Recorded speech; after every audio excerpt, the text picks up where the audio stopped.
ఒక ఊరిలో ఒక ధనవంతుడు ఉండేవాడు. అతను చాలా కర్కశంగా ఉండేవాడు. ఎవరికీ డబ్బు ఇవ్వడానికి ఇష్టపడేవాడు కాదు. ఒకరోజు ఒక సన్యాసి అతని ఇంటికి వచ్చి భిక్ష కోసం అడిగాడు. ధనవంతుడు సన్యాసిని చూసి కోపంగా, "నీకు ఏం కావాలి? వెళ్ళు ఇక్కడి నుండి" అని అరిచాడు. సన్యాసి ధనవంతుడి మాటలకు ఏమాత్రం చలించక, "మీరు నాకు భిక్ష ఇవ్వకపోయినా నాకు ఏమీ కాదు. కాని మీరు మీ ధనంతో ఏం చేస్తారో ఆలోచించారా?" అని అడిగాడు. ధనవంతుడు, "నేను నా డబ్బుతో నాకు నచ్చినది చేస్తాను. ఎవరికి డబ్బు ఇవ్వాలని నాకు ఇష్టం లేదు" అని అన్నాడు. సన్యాసి చిరునవ్వుతో, "మీరు మీ డబ్బుతో ఏం చేస్తారో మీకు తెలుసా? మీరు మీ డబ్బుతో ఒక రాజభవనం కట్టుకోవచ్చు. కాని మీరు ఆ రాజభవనంలో ఒక్క రాత్రి మాత్రమే నిద్రపోగలరు. మీరు మీ డబ్బుతో చాలా రుచికరమైన వంటకాలు తినవచ్చు.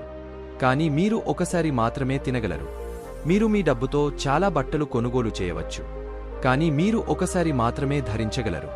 మీ డబ్బు మీకు ఈ జీవితంలో కొంత సౌకర్యం ఇవ్వవచ్చు. కాని అది మీకు శాశ్వతమైన ఆనందాన్ని ఇవ్వలేదు. మీరు మీ డబ్బును మంచి పనుల కోసం ఉపయోగించకపోతే అది మీ మరణానంతరం మీకు ఎటువంటి ప్రయోజనం చేకూర్చదు." ధనవంతుడు సన్యాసి మాటలకు ఆలోచనలో పడ్డాడు. అతను తన తప్పును గ్రహించి సన్యాసిని క్షమాపణలు అడిగాడు. తన డబ్బును మంచి పనుల కోసం ఉపయోగిస్తానని వాగ్దానం చేశాడు. నీతి: డబ్బు మనకు ఈ జీవితంలో కొంత సౌకర్యం ఇవ్వవచ్చు. కాని అది మనకు శాశ్వతమైన ఆనందాన్ని ఇవ్వలేదు. మన డబ్బును మంచి పనుల కోసం ఉపయోగించాలి.